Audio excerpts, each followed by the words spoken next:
Hello hello ठीक। अब भैया थोड़ा आवाज बढ़ाइएगा।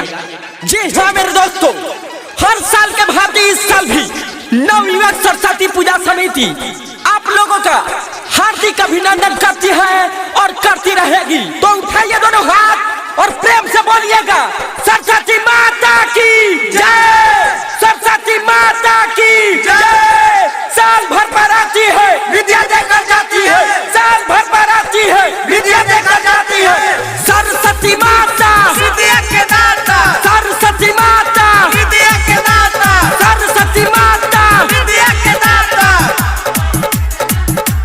हाँ हाँ भरबा हमर सुन गिला मोतिहारी, परिभाषण माई के सबसे आगाड़ी, सबसे आगाड़ी, सबसे आगाड़ी। भरबा हमर सुन जिला मोतिहारी, परिभाषण माई के सबसे आगाड़ी। त जदी करी रुकावट लफुआ सन के टोली, त सुना हम लाइसेंस ये लफुआ है। मार दे गोली भाषण में दे बोली, मार दे गोली भाषण में जे बोली, मार दे गोली भाषण में दे बोली, मार दे गोली भाषण में जे बोली। है समझला, आवाज कम कर। हाँ एक आवश्यक सूचना, मेरे समिति के जितने भी सदस्यगण हैं, अगर मेरी आवाज को सुन रहे हैं तो सबसे पीछे एक लड़का ब्लू टी शर्ट पहना हुआ है और सामने वाले जो छत पे लड़की है उसको लाइन मार रहा है, तो उसको पता नहीं है कि ये लफुआ का भाषण निकला हुआ है। बोल दो सिस्टम में रहे गाना बाजी भोजपुरी, तबे नुगादा खूबे बूढ़ी, सभे कमर ला चकाई, केहू के होई ना मजबूरी, केहू के होई ना मजबूरी। सुनो गाना बाजी भोजपुरी, तबे नुगारा दाऊरी, सभे कमर ला चकाई, केहू के होई ना मजबूरी। कौनो गली मोहल्ला ना बहची, होई भाषण इतिहास जारी रहची।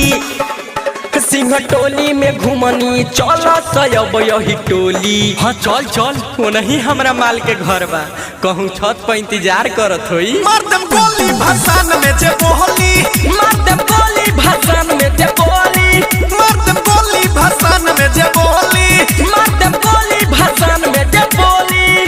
तो भाइयों एक शायर याद आ गया, कहते हैं कि शीशम की लकड़ी की सुगंध चंदन की लकड़ी से कम नहीं, शीशम की लकड़ी की सुगंध चंदन की लकड़ी से कम नहीं।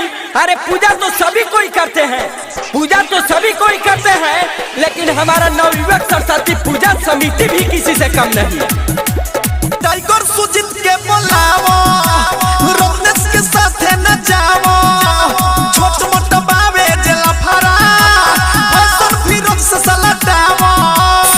Digital recording studio Motihari. Tiger Sujit के बोलावा, रत्नेश के साथ न जावा, छोट मोट बावे जेला फरा, किसम सुधीर से सलटावा। बबलू सूरज या बीरज सभी हारी, सौरभ ऐश्वर्या के चले रंगधारी, के तारिया दारू सबके हुडी जे पडोली। हाँ डोलो डोलो, जब मोतिहारी घर कच्ची का डर है। मार दे गोली भाषण